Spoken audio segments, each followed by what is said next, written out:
Senator Antic. Thank you, Mr Acting Deputy President. I rise tonight to speak in support of the Tertiary Education, Quality and Standards Agency Amendment Prohibiting Academic Cheating Services Bill. Now, Australia is home to one of the best education systems in the world, and we all take pride in Australians having an equal opportunity to access quality tertiary education. The job of rebuilding our economy is now ahead of us, and the Morrison government is of course working hard to ensure that we have a skilled workforce to support the ever-changing needs of the market. And as the economy evolves, we need to ensure that we have a skilled workforce to support the changing nature of the market. And to ensure that we're providing skilled workers and quality education, we must stamp out cheating services. Now, traditionally, academic cheating involved the simple task of students copying from one another. But in this modern world, commercial cheating services have become, sadly, very common.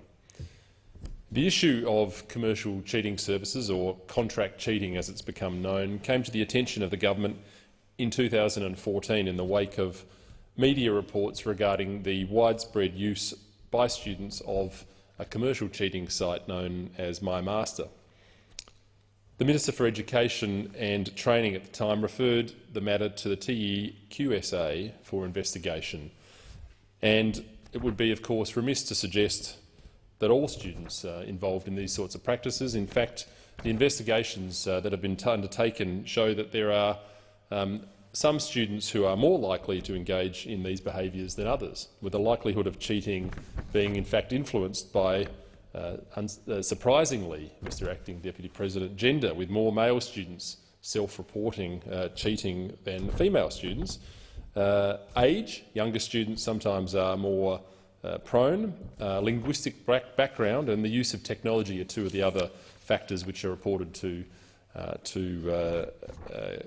show some influence in whether or not students will conduct in this behaviour. But third-party cheating typically involves the provision of academic material that is subsequently submitted by a student for assessment, or a third party even impersonating a student in an exam or a practical test.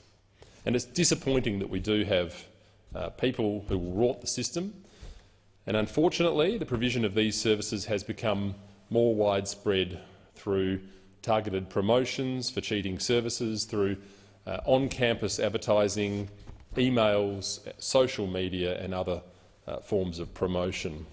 These targeted promotions are now being used to highlight the ease of access, and the minimal cost is also a feature, as well as the low risk of detection. And in so doing, they do of course downplay the ethical dishonesty and the risk to the students' future study and career prospects, not to mention the overwhelming undermining of the academic integrity of the system.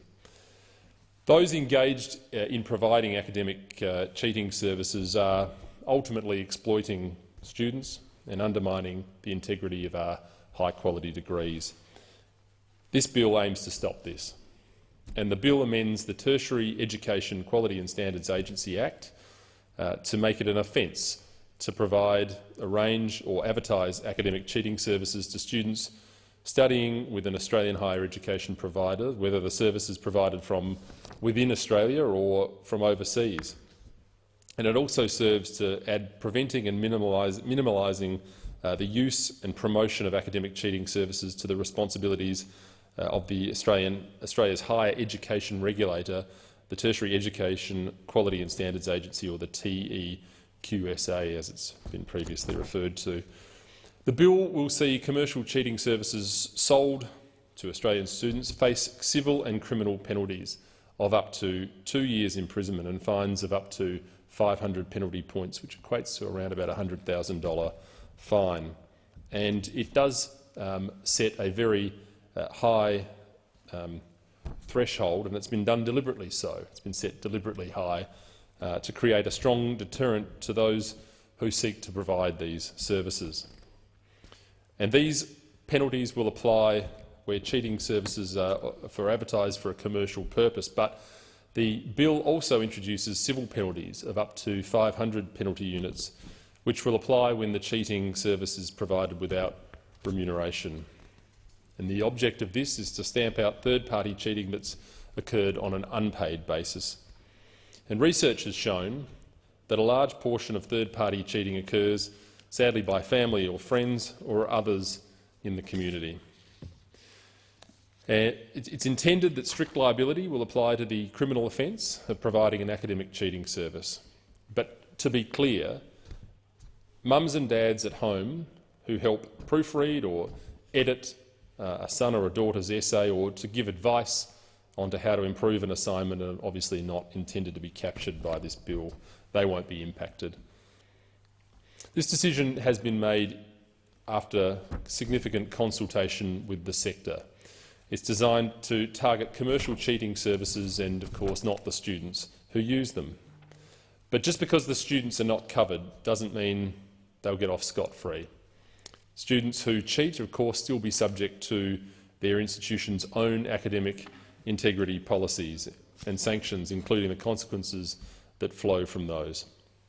It's important to reinforce with the students who are considering using such cheating services that getting a tertiary education is a privilege, not an entitlement. Our students should take the responsibility and the opportunity and privilege of getting a tertiary education seriously and respect the obligations that go with it. And such actions will ultimately call into question the integrity of our system and the qualifications earned. And of course, in some areas of study, such as the discipline of medicine, there is a risk that these sort of services may irresponsibly put the lives of others at risk as a result of assumed knowledge and the possession of skills obtained during these courses, Mr Acting Deputy President. Cheaters should never prosper under this government. These cheating services are a blight on our education system. It's currently too easy for those who provide these services to prey on students. It must be remembered, of course, that students who use the services are often away from home, under pressure, under stress, or having difficulty with their studies. And the provision of these services does provide instruction that it's okay to buy an essay or have someone else take an exam for them. They're told by these service providers no one will find out, or there's a minimal risk of detection, and that there are no consequences if they do. We know this is not the case, and if it were, we wouldn't be standing in this chamber speaking to the bill, which specifically targets this easy way out. The Tertiary Education Quality Standards Agency will be appointed under this new law with powers to include monitoring, intelligence gathering, investigation and prosecution of identified offenders. This body will have the ability to seek injunctions and to force internet service providers and search engines to block cheating websites.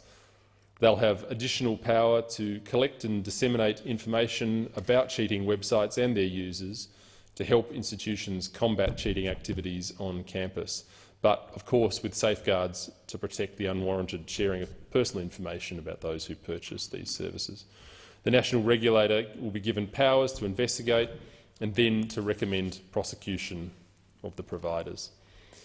Now, the bill comes after consultation, as I said, with the sector and gives effect to the advice of the Higher Education Standards Panel that legislation was required to deter such services. And while many aspects of these services and the provision of same are already subject to criminal and civil penalties, for example, the offences of fraud, misrepresentation, dishonestly dealing with documents, they can often be difficult to pursue and provide very little deterrence in certain instances, as there is no law often which explicitly outlines the provision of these services specifically. The Higher Education Standards Panel also found that the array of state, territory and Commonwealth laws relevant to these offences makes it difficult to pursue legal solutions against the providers. And the panel's advice was that additional legislative backing is needed to more effectively deal with the risks. It's actually modelled on the Education Act, the New Zealand Education Act, and their approach. The legislation, Mr Acting Deputy President, comes with the support of Universities Australia, who have said that Universities Australia thanks the Education Minister for taking a strong stance on the issue and for incorporating our feedback into the revised bill. The legislation now draws a distinction between commercial cheating services which face criminal penalties and civil penalties for people who help a student cheat without payment. To not stamp out cheating services poses a significant threat to the integrity and the reputation of our higher education system, both in Australia and internationally, and the bill acts to ensure that our students are not taken advantage of, and it also sends the message that third-party cheating is not just immoral, it doesn't just undermine the integrity of our education system and our society, it will now be illegal. And for these reasons I commend the bill.